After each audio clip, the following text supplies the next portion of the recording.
இப்ப நாம இன்னைக்கு வந்ததோட நோக்கம் முத்தரப்பு பேச்சுவார்த்தைக்கு தேதி குறித்து அறிவிப்பு செய்ய வேண்டும் என்கிற கோரிக்கையோடு நாம் இன்னைக்கு திரண்டு வந்திருந்தோம். அந்த முத்தரப்பு பேச்சுவார்த்தைக்காக நாம் அனைவரும் பல்வேறு சிரமங்களை கடந்து அரசியல் சாதி மதங்களை கடந்து உறவுகளாக கரிப்படிப்பட்ட உறவுகளாக ஒன்றுபட்டு வந்திருக்கிறோம். வந்ததை காலையில் எல்லாரும் வந்து சேர்ந்தோம். இயக்குனர் அவர்கள் நம்மை அழைத்து பேச்சுவார்த்தை நடத்தினார். நமது குறைகளை கோரிக்கைகளை மிக தெளிவாக பதிவு செய்து கொண்டார்கள். இருந்தாலும் எங்களுக்கு முத்தரப்பு பேச்சுவார்த்தைக்கான தேதி குறித்து அறிவிக்க வேண்டும் என்கிற கோரிக்கை மீண்டும் மீண்டும் இயக்குனர் அவர்களிடத்தில் வலியுறுத்தினோம். அதன் அடிப்படையிலே தற்போது வருகிற பொங்கல் கழிச்சு வருகிற 21ஆம் தேதி முத்தரப்பு பேச்சுவார்த்தை உறுதியாக நடைபெறும்.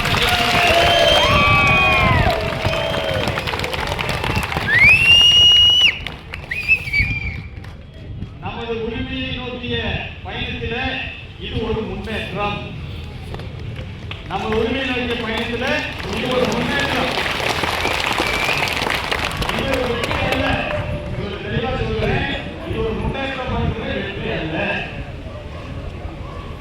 நாளைக்கு பிசிசி அதாவது பல்லத்தில் இருக்கக்கூடிய முதலாளிகள் அமைப்பான பிராய்லர் கோஆர்டினேஷன் கமிட்டிக்கு வந்து நாளைக்கு வர சொல்லி கடிதம் வச்சுட்டாங்க.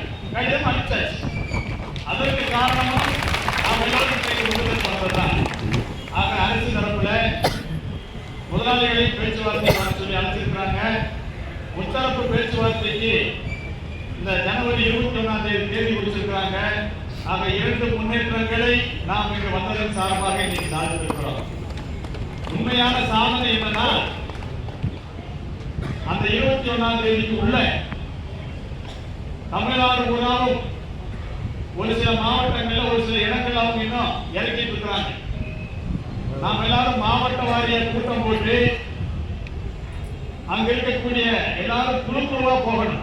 அங்க வந்திருக்கிற எல்லாரும் ஒரு 10 பேர் குழுவா சேர்ந்துட்டு நோட்டீஸ் அடிச்சுட்டு ஒவ்வொரு கறிக்கோழி பண்ணை விவசாயியும் சந்தித்து உற்பத்தி நிறுத்த போராட்டத்தில் அவங்க பங்கெடுத்துட்டு இருக்காங்க. அவங்க ஒரு வாழ்த்துக்கள் தெரிவிச்சுட்டு பங்கெடுக்காதவர்களுக்கு பங்கெடுக்க வைக்கிறதுக்கான வேலைகளை செஞ்சு அவங்க ஆதரவை திரட்டி வர 21ஆம் தேதிக்குள்ள தமிழ்நாடு முழுவதும் 100% உற்பத்தி நிறுத்த போராட்டத்தை நாம நடத்த வேண்டும். அப்படி நம்ம நடத்தினோம்னா தான் அந்த முத்தரப்பு பேச்சுவார்த்தையில நாம நம்ம கோரிக்கைகள் நிறைவேற்றப்படும் என்பதை உங்களுக்கு தெரிவித்துக் கொண்டு தொடர்ச்சியான ஒன்றுபட்ட ஒற்றுமையான போராட்டத்தின் மூலமாகவும் நாம் அனைவரும் அன்பாக நட்பாக இயங்குவதன் மூலம் மட்டும்தான் நமது கோரிக்கைகளை வெல்ல முடியும். அதற்கு நீண்ட காலம் நாம் ஒன்றுபட்டு பயணிக்க வேண்டும். நம்மளை பிரிப்பார்கள், நம் மீது அவதூறு பரப்புவார்கள், பொய்களை கட்டமைப்பார்கள். அனைத்தையும் கடந்து நாம் ஒன்றுபட்டு நின்றால் மட்டுமே நமக்கு வெற்றி நிச்சயம் என்பதை நீங்கள் அனைவரும் புரிந்து கொண்டு நம்மளை மிக எளிமையாக வீழ்த்துவதற்கு அவர்கள் 3 ஆயுதங்களை வைத்திருக்கிறார்கள். அந்த ஆயுதம் 1 புரோக்கர் கும்பல், 2 நம்மளுக்கிடையே பொய்களை பரப்புவது, 3 நம்ம மேல அவதூறு பரப்புவது. இந்த 3 ஆயுதம் தான்.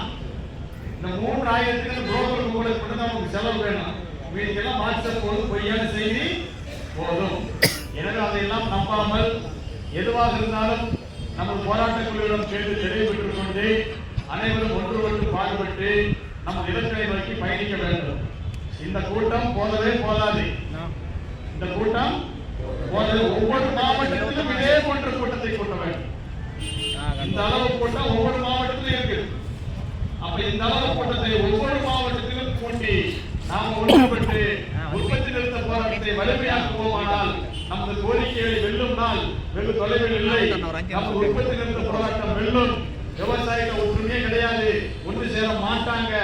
எந்த ஊர்ல எந்த காலத்துல விவசாயம் ஒன்று சேர்ந்திருக்காங்க. நம் முன்னோர்கள் நம்மளை பழித்துக் கொண்டிருக்கிறார்கள். நமது கடந்த காலத்தில் நம் முன்னோர்கள் தவறவிட்ட இடத்தை நமது ஒற்றுமையின் மூலமாக ஒன்றுபட்டு நின்று உற்பத்தி நிறுத்தத்தில் வென்று நமது எதிரிகளை பணிய வைத்து நமது உரிமைகளை பாதுகாப்பதற்காக நீங்கள் அனைவரும் இணைந்து பணியாற்ற வேண்டுமாய் கேட்டுக்கொண்டு இங்கே வருகை தந்த உங்களுக்கும், உங்களை திரட்டி வந்த உழவர் உறவுகளுக்கும், சங்கத்தை சார்ந்த அனைத்து நிர்வாகிகளுக்கும், பல்வேறு கறிக்கொலை பண்ணை சங்கங்களை சார்ந்த நிர்வாகிகளுக்கும், ஒன்றிய அமைப்புகளுக்கும், மாவட்ட அமைப்புகளுக்கும், நம்மோடு கலந்த நட்பு சங்கங்கள் அனைவருக்கும், அனைத்து மாவட்டங்களிலும் கூட கலந்த உழவர் பெருமக்களுக்கும், பெருந்திரளாக வந்து கலந்து கொண்டிருக்கக்கூடிய நமது அன்பிற்குரிய சகோதரிகள் மகளிரினருக்கும், அக்கா கூட்டத்திற்கு அனைவருக்கும் மனமார்ந்த நன்றிகளை தெரிவித்துக் கொண்டு, வந்தபாடியே நாம் அனைவரும் பாதுகாப்பாக அவரவர் வீடுகளை தேடி அமைதியாக செல்ல வேண்டும். இந்த முன்னேற்ற செய்தி எல்லா குழுக்களிலும் பகிருங்கள்.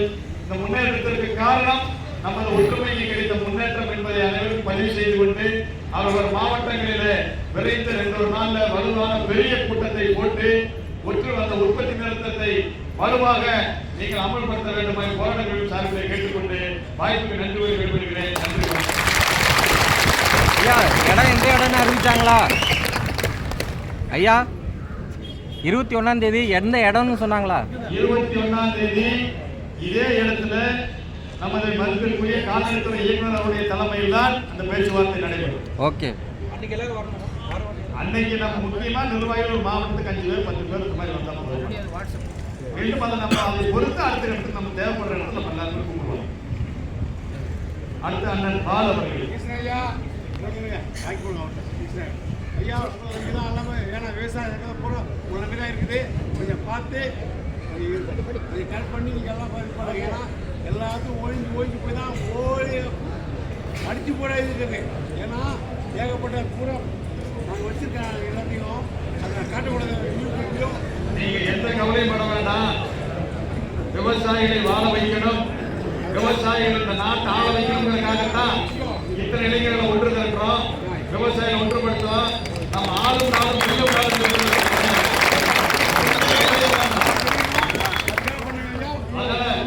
எந்த இடத்துலயும் கவலை வேண்டாம். நான் சொல்றதே ஒண்ணே, நம்மளை வீழ்த்துறதுக்கு 3000 ஒண்ணு புரோக்கர், அவனையும் நம்ம வீழ்த்துவான்.